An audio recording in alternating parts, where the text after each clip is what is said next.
sabemos que en Cuba Internet es un servicio caro, pero sobre todo deficiente. Y esto último es bastante fácil de comprobar.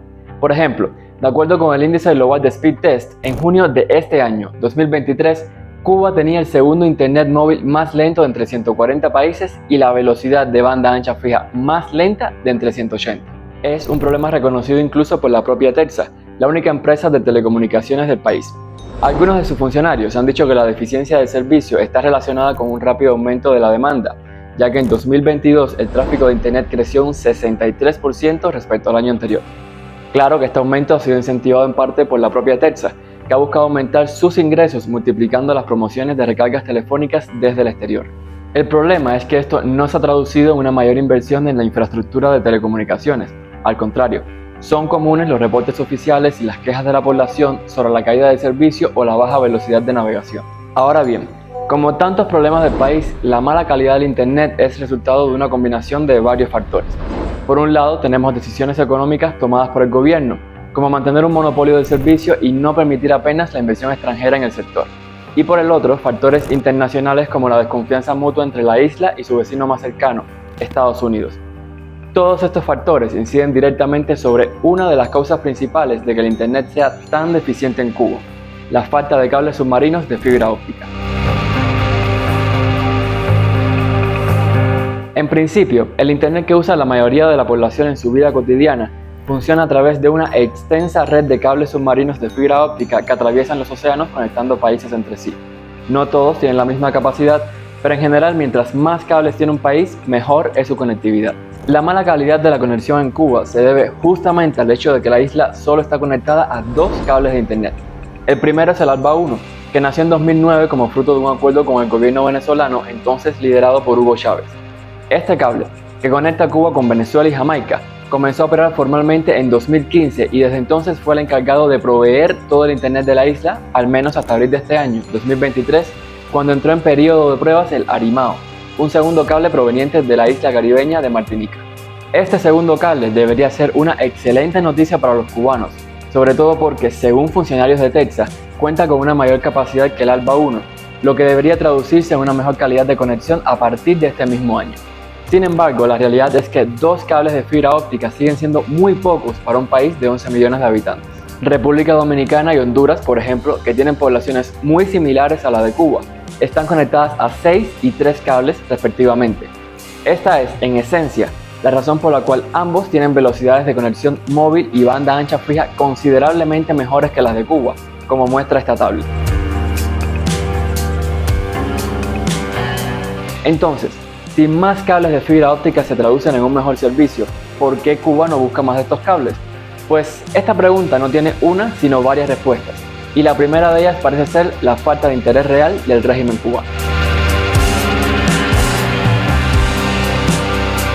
Básicamente, en Cuba hay pocos cables porque construirlos es caro y el régimen no ha creado las condiciones económicas para que haya más. A diferencia de la mayoría de gobiernos de la región, el cubano no permite que empresas privadas, ya sean nacionales o extranjeras, operen servicios de telecomunicaciones dentro de la isla. Al contrario, ha entregado el monopolio del sector a la estatal de Telsa. Lo que sí permite es la inversión extranjera en infraestructura de telecomunicaciones, aunque con dos grandes peros. El primero es que quien quiera hacerlo tiene que asociarse sí o sí a alguna empresa estatal cubana, que son quienes definen en qué se puede invertir y cómo. Esto es lo que ha ocurrido hasta el momento con los dos cables submarinos que conectan a la isla.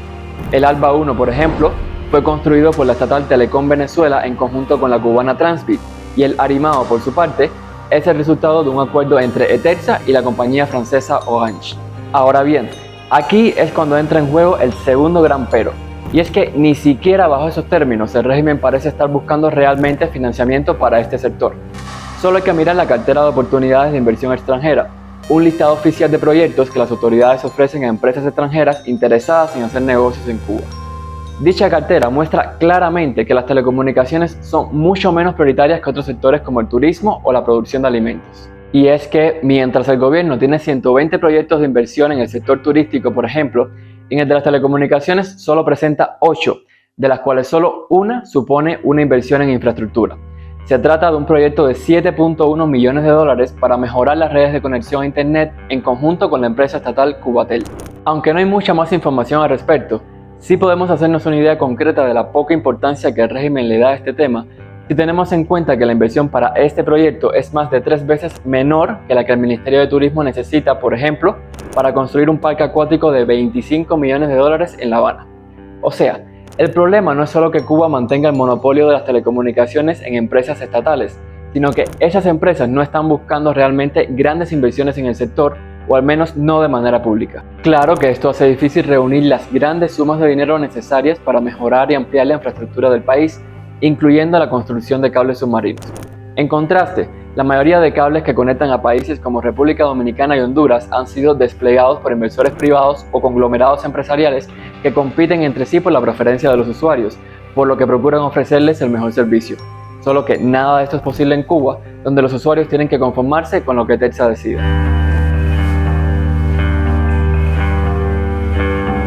Hasta ahora hemos visto cómo el monopolio estatal de las telecomunicaciones dificulta la atracción de inversores para este sector en Cuba.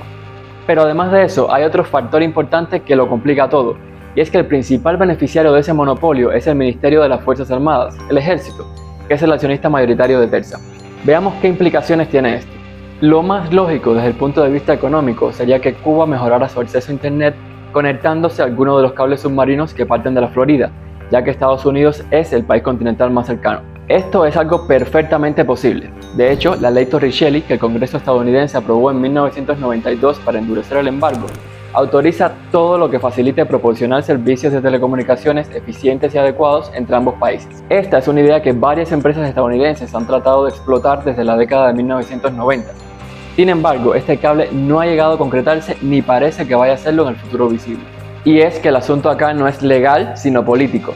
Depende, primero, de la compleja relación entre ambos países, segundo, del hecho de que el acceso a Internet en Cuba esté en manos de militares, y tercero, de las tensiones entre Estados Unidos y dos de los principales aliados políticos de Cuba, China y Rusia.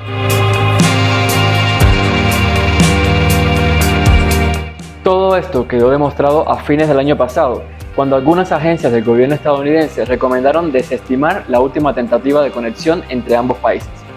Se trata de una propuesta entregada en 2018 por dos compañías estadounidenses que quisieron construir un enlace entre Cojimar en La Habana y el cable submarino Arcos, que pertenece a la multinacional AT&T y a una serie de empresas públicas y privadas de la cuenca del Caribe.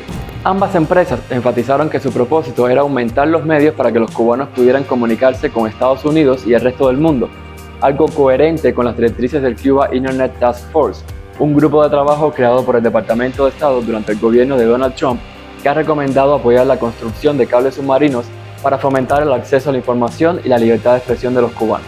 Uno de los hechos que menciona en su informe el Team Telecom es que Telsa es controlada por los militares cubanos y que la empresa tiene un largo historial de colaboración con la censura y la represión de la libertad de expresión en el país, por lo que no puede ser una sociedad confiable.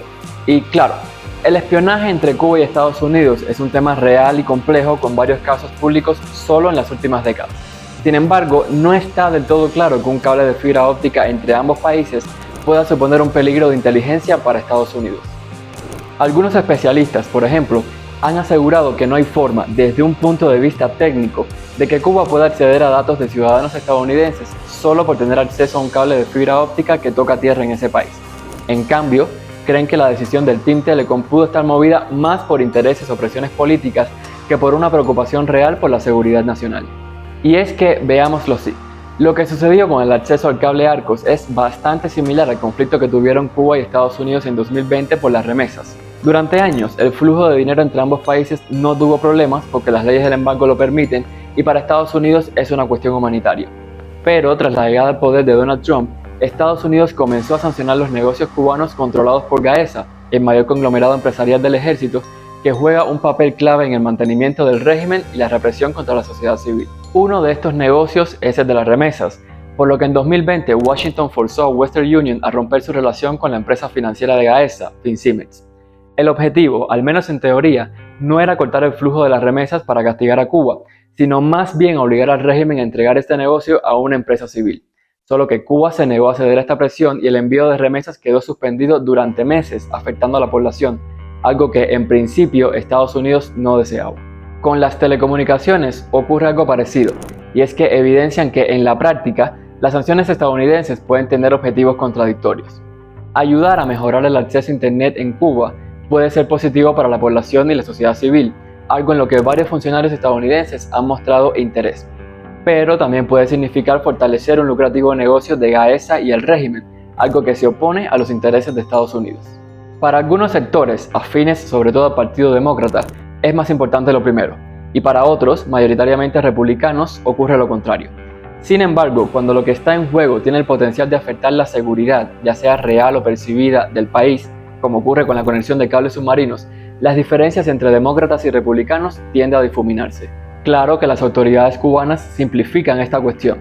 Además de criticar la denegación de permiso para instalar el cable, dijeron que la decisión representa un ejemplo del doble discurso de Estados Unidos, si bien en ocasiones anteriores ha sido el propio régimen cubano el que ha rechazado este tipo de conexiones.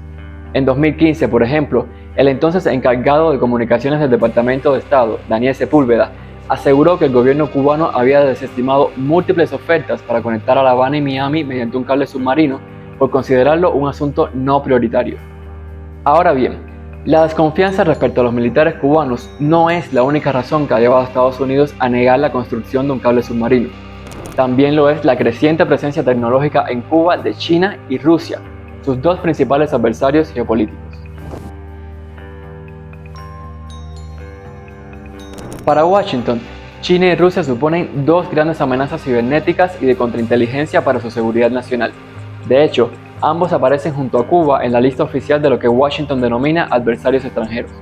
No en vano ha investigado a Rusia por supuestamente interferir con operaciones de desinformación durante la campaña electoral de 2016 y más recientemente ha tratado de forzar a la empresa china que controla TikTok, la red social, a vender sus operaciones en el país por un supuesto problema de seguridad nacional.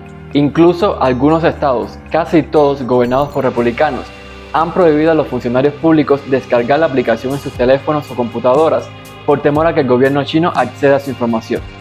Todas estas cosas y otras hacen que Estados Unidos vea con recelo el acercamiento de Cuba con China y Rusia en el sector de las telecomunicaciones, algo que ciertamente ha avanzado en los últimos años.